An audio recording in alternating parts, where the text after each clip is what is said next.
One of the many reasons we believe in Yeshua, Jesus' Hebrew name, is because he is the one of whom the Jewish prophets wrote about. Case in point, Isaiah chapter 53. Isaiah wrote over 700 years before the Common Era. Many ancient Jewish commentators specifically point to this as a prophecy about the Messiah. Isaiah's prophecy about the Messiah actually begins a few verses before chapter 53, in chapter 52, verse 13. Let's look at some of Isaiah's prophecy now. He wrote, "See, my servant will act wisely. He will be raised and lifted up and highly exalted. Just as there were many who were appalled at him, his appearance was so disfigured beyond that of any man, and his form marred beyond human likeness."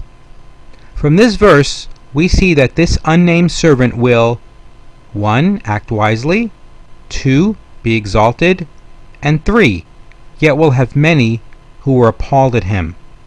It also says that he will be disfigured worse than any man. Isn't it interesting that this is exactly what happened to Yeshua? Any movies or pictures you might have seen about what happened to Yeshua do a complete disservice to what really happened to him. He was beaten to the point that he didn't look human anymore. That's what the Jewish prophet Isaiah said centuries before it happened. Isaiah goes on to tell us, "Who has believed our message, and to whom has the arm of the Lord been revealed?" In other words, the Messiah would not be believed on by the majority.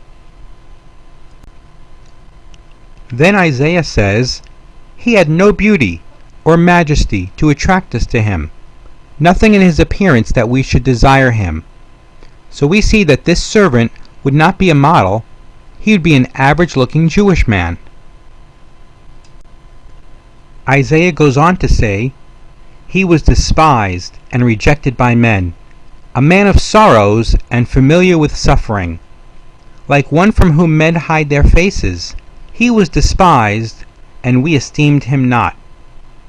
Isn't it interesting that the Jewish prophet tells us this servant will be a man of sorrows? He will also be despised. Isaiah says we esteemed him not.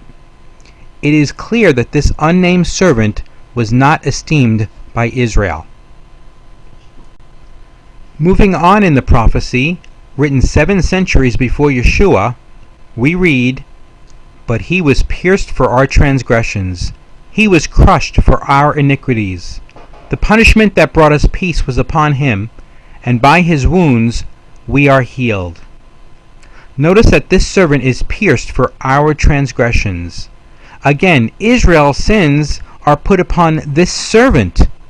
His wounds bring peace and heal those who accept him. "We all, like sheep, have gone astray.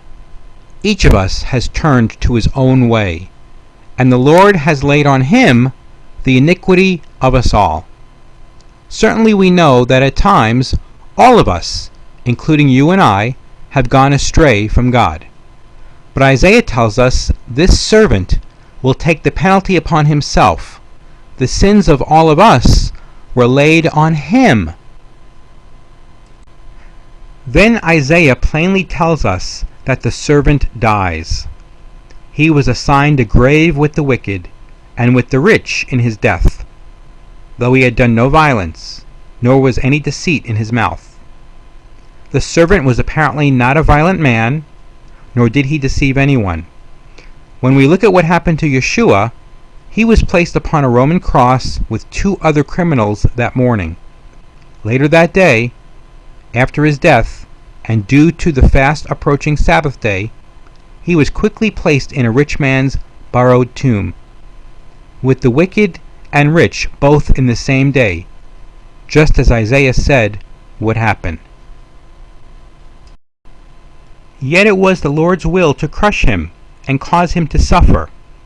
And though the Lord makes his life a guilt offering, did you see that? This whole thing was God's plan. God allowed this to happen. This servant was a guilt offering. This word offering in Hebrew, asham, was the same word used by Moses in the Torah for a sacrifice for sins.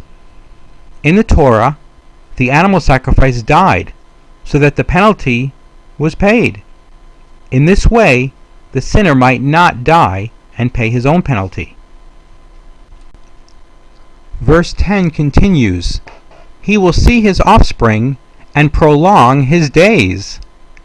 If this servant was dead and now sees offspring, followers, and has his days prolonged, then obviously he has come back to life. It is a resurrection from the dead.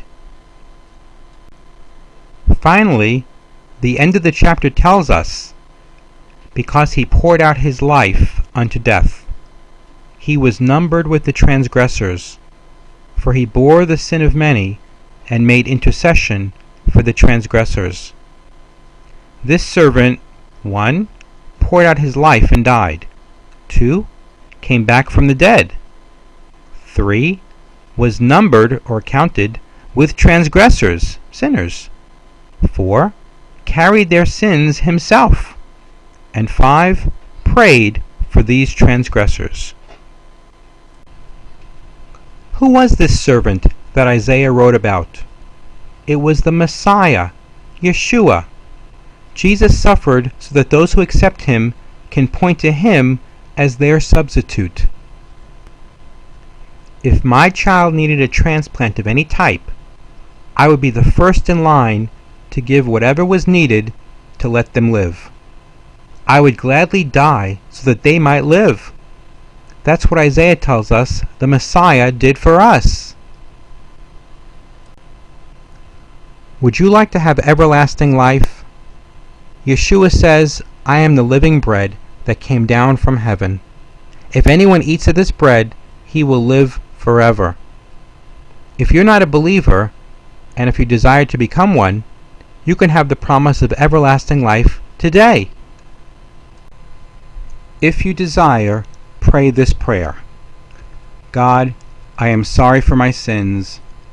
I believe that Yeshua took them upon himself. Yeshua, save me and come into my heart. I trust in you. Amen. If you have prayed this prayer, please let us know, and we will send you free material to help you grow in your faith.